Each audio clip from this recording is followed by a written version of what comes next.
रहीम अस्सलाम वालेकुम, welcome back to my channel असमास बायोलॉजी।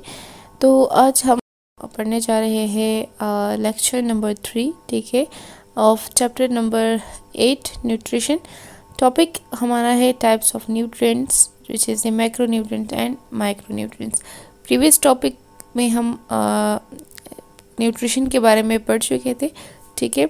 वो अगर आप लोगों ने वीडियो नहीं देखी तो मैं नीचे कमेंट में पिन कर दूंगी, ठीक है। तो आप लिंक जो है वहाँ से क्लिक करके आप देख सकते हैं। So let's start with the types of nutrients, ठीक है। एंड उसके साथ हम रोल भी पढ़ेंगे कि what are the rules of these elements in the plants. So first one हमारे पास आ जाता है मैक्रो न्यूट्रिएंट्स एंड सेकंड आ जाता है माइक्रो न्यूट्रिएंट्स, ठीक है। मैक्रो न्यूट्रिएंट्स और माइक्रो न्यूट्रिएंट्स जो है these are the two types of nutrients, ठीक है। और अब किस बेसिस पे इसको डिवाइड किया है टू टाइप्स में, मैक्रो न्यूट्रिएंट्स क्यों कहते हैं, माइक्रो न्यूट्रिएंट्स क्यों कहते हैं, चले देखते हैं। टाइप्स ऑफ न्यूट्रिएंट्स, तो न्यूट्रिएंट्स जो है उसको क्लासिफाइड किया है according to their on the basis of the quantity needed by the plants, ठीक है। As you know that plants को न्यूट्रिएंट्स की ज़रूरत होती है, ठीक है। लेकिन कुछ न्यूट्रिएंट्स ऐसे होते हैं जो उनको ज़्यादा अमाउंट में रिक्वायर्ड होते हैं और कुछ न्यूट्रिएंट्स ऐसे होते हैं जो कि प्लांट को बहुत स्मॉल क्वांटिटी में रिक्वायर्ड होते हैं, ठीक है। अब वो न्यूट्रिएंट्स जो कि प्लांट को ज़्यादा क्वांटिटी में रिक्वायर्ड होंगे उसको हम कहेंगे मैक्रो न्यूट्रिएंट्स, ठीक है। एंड उसका जो नंबर है they are actually 9 in number, ठीक है, 9 इन नंबर होते हैं। 9 हमारे पास ऐसे मैक्रो न्यूट्रिएंट्स है जो कि प्लांट को ज़्यादा अमाउंट में रिक्वायर्ड होते हैं, ठीक है। ऑन द अदर साइड जो माइक्रो न्यूट्रिएंट्स है, ठीक है, वो वाले न्यूट्रिएंट्स है जो कि प्लांट को तो रिक्वायर्ड होते हैं लेकिन जो है वो कम क्वांटिटी में रिक्वायर्ड होते हैं as compare to macro nutrient, ठीक है। एंड इसकी जो नंबरिंग है दैट इज़ 8। आप इससे भी याद कर सकते हैं कि मैक्रो न्यूट्रिएंट जो कि ज़्यादा क्वांटिटी में रिक्वायर्ड होते हैं तो उसका नंबर जो है वो भी ज़्यादा है which is 9। And micro nutrient जो कि प्लांट को कम क्वांटिटी में रिक्वायर्ड होता है तो उस वजह से इसका नंबर भी छोटा है which is 8। So macro nutrients, micro nutrient, I hope आपको समझ आ गया होगा। अब नेक्स्ट जो है वो हम मैक्रो न्यूट्रिएंट्स को डिटेल से पढ़ते हैं, ठीक है। और एक वन बाय वन जो है उसका एक एक न्यूट्रिएंट जो 9 न्यूट्रिएंट्स है उसको हम देखते हैं कि उसका क्या रोल है प्लांट के ग्रोथ में या प्लांट में या सीड में। So the role of elements, mineral elements in plant life, plant के लाइफ में हमारे पास अब इन मिनरल एलिमेंट्स का क्या रोल है। फर्स्ट वन जो है अब हमारे पास कार्बन है which is a macro nutrients, ये सारे माइक्रो न्यूट्रिएंट्स है, ठीक है। अब कार्बन को अगर हम देखें तो कार्बन हमारे पास क्या होता है, is a part of the organic compound of plant body, ठीक है। अब ये जो एक ही सेंटेंस है ना, ये आप बच्चे आप 3 जो है ऐसे एलिमेंट्स है उसके लिए आप लिख सकते हैं, ठीक है। कौन कौन से, एज यू नो दैट हमारे पास जो ऑर्गेनिक और इनऑर्गेनिक कंपाउंड्स होते हैं उसमें डिफरेंस यही है कि जो ऑर्गेनिक कंपाउंड्स होते हैं that contain the carbon, hydrogen and oxygen, ठीक है।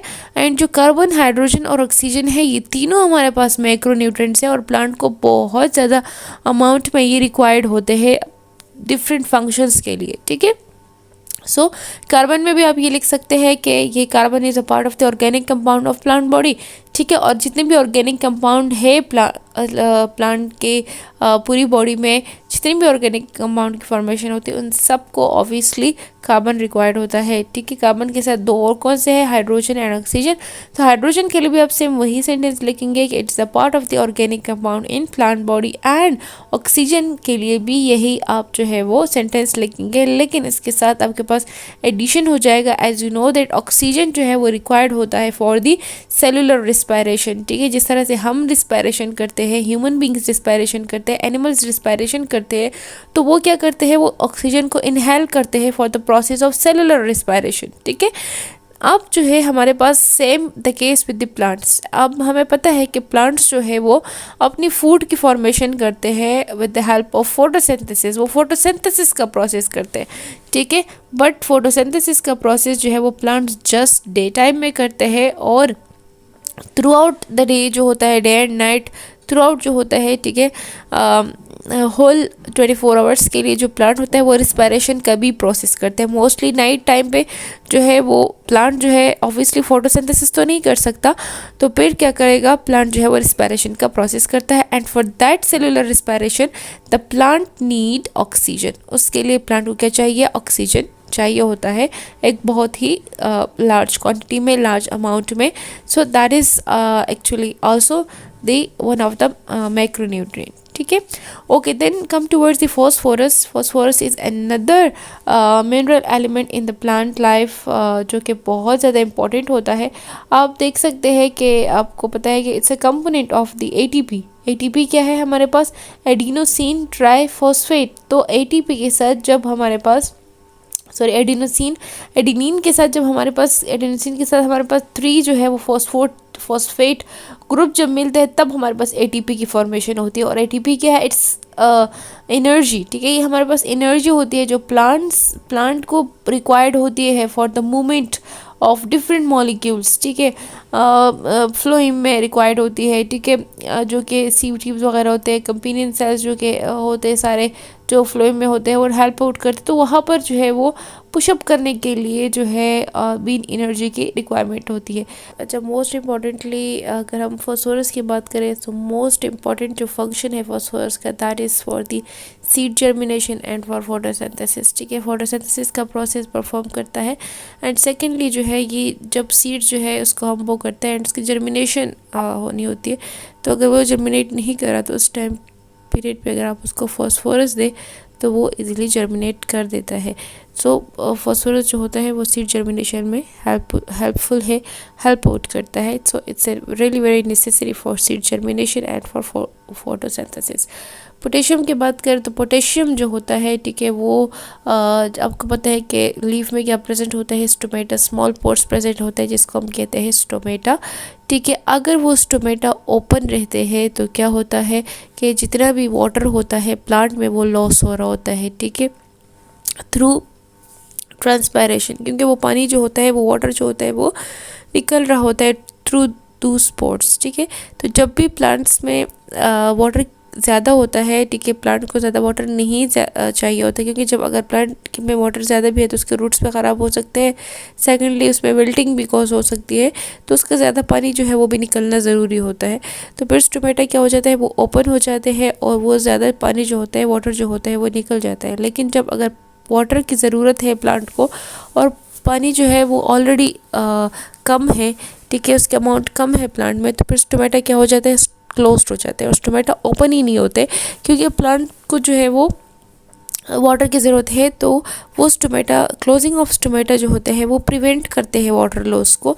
और ये पूरा जो प्रोसेस होता है कि कब स्टोमेटा ने ओपन होना है, कब स्टोमेटा ने क्लोज्ड होना है, इस पूरे opening and closing of stomata को रेगुलेट कौन करता है? That is potassium.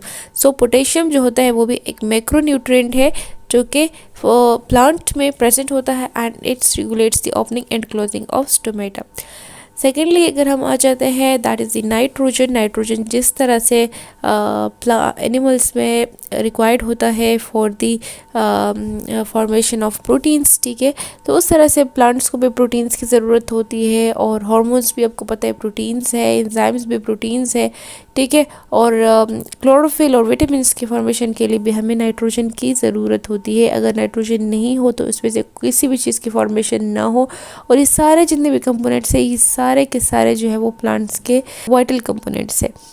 अब जिस तरह से हमारे पास एक छोटी सी मैं एग्जांपल दूँ प्रोटीन्स की, तो proteins as you know that proteins are the macro molecules, बड़े मॉलिक्यूल्स होते हैं जो कि स्मॉल मोनोमर्स से बनते हैं. और स्मॉल मोनोमर्स को हम कहते हैं अमीनो एसिड या अमीनो एसिड.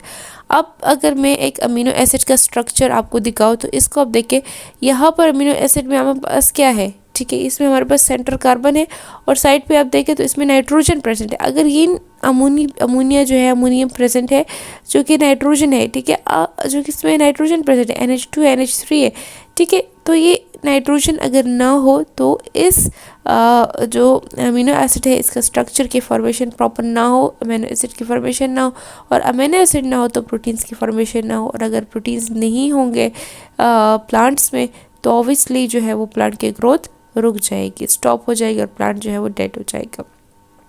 सेकेंडली सल्फर की बात करें तो सल्फर भी जो है it's a part of proteins, vitamins and enzymes. Sulphur proteins भी इसको हम कहते हैं या सल्फर अमीनो एसिड भी हम कहते हैं, जिसमें आर ग्रुप जो है वो सल्फर होता है, ठीक है, प्रोटीन्स में. ओके देन हमारे पास कैल्शियम आ जाता है। कैल्शियम जिस तरह से हमारी बॉडी में जो है वो रिक्वायर्ड होता है फॉर द बोन्स की फॉर्मेशन के लिए, बोन्स को स्ट्रेंथ देने के लिए, इस तरह से आपको पता है कि सेल जो प्लांट्स का होता है, प्लांट के सेल में हमारे पास सेल वॉल प्रेजेंट होता है, ठीक है, और एनिमल सेल में सेल वॉल प्रेजेंट नहीं होता।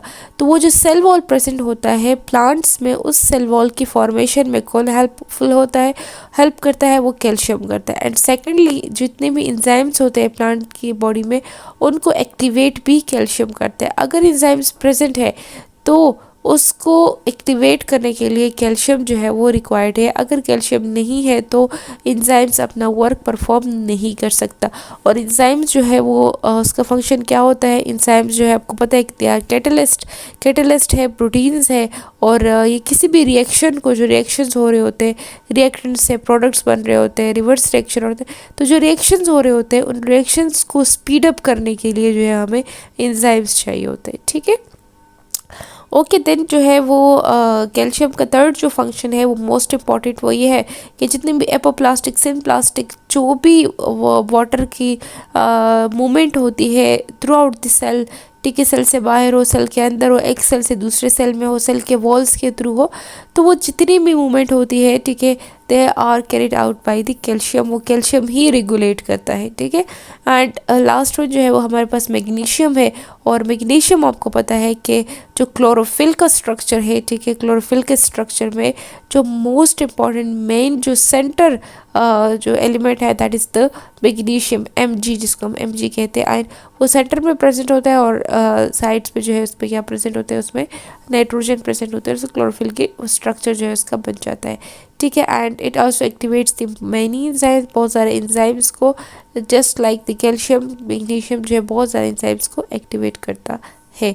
सो ये सब हमारे पास क्या थे, मैक्रोन्यूट्रिएंट्स थे, ठीक है। आई होप आपको सब के सब जो है उसके फंक्शंस जो है वो समझ आ गए होंगे कि कितने जो है ये हमारे पास इंपॉर्टेंट होते हैं, और हर एक मैक्रोन्यूट्रिएंट का अपना एक प्रॉपर फंक्शन है। अगर इसमें कोई भी एक ना हो तो प्लांट की जो है वो प्रॉपर ग्रोथ नहीं हो सकती, ठीक है। प्लांट जो है उसमें रिटार्डेशन कोज हो जाती है, प्लांट ग्रोथ जो है वो रुक जाती है, ठीक है। सो आई होप आप लोग को ये समझ आ गया होगा। नेक्स्ट वीडियो में, नेक्स्ट लेक्चर में इंशाल्लाह हम जो है वो डिस्कस करेंगे about the micronutrients in detail, ठीक है। तो माइक्रोन्यूट्रिएंट्स को हम नेक्स्ट लेक्चर में डिटेल में देखेंगे, जिसमें हमारे पास आयरन, मोलिब्डेनम, बोरॉन, कॉपर, ये सारे हैं, ठीक है, माइक्रोन्यूट्रिएंट्स को उसको हम देखते। तो so for that till then take care, bye bye, अल्लाह हाफिज़।